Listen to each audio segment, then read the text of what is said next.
A few moments later. Phone பண்ணா வண்டியெல்லாம் எடுக்கல. வண்டி ரேஸ் பண்ணி ஹார்ன் சவுண்ட் வாரமா போங்கடா. எவிடன்ஸ்.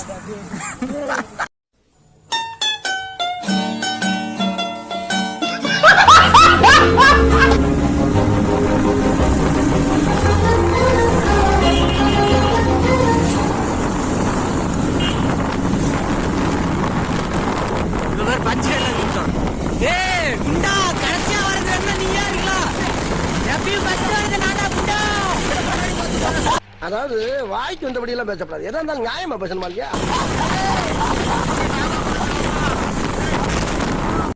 வந்துட்டாயா வந்துட்டாயா.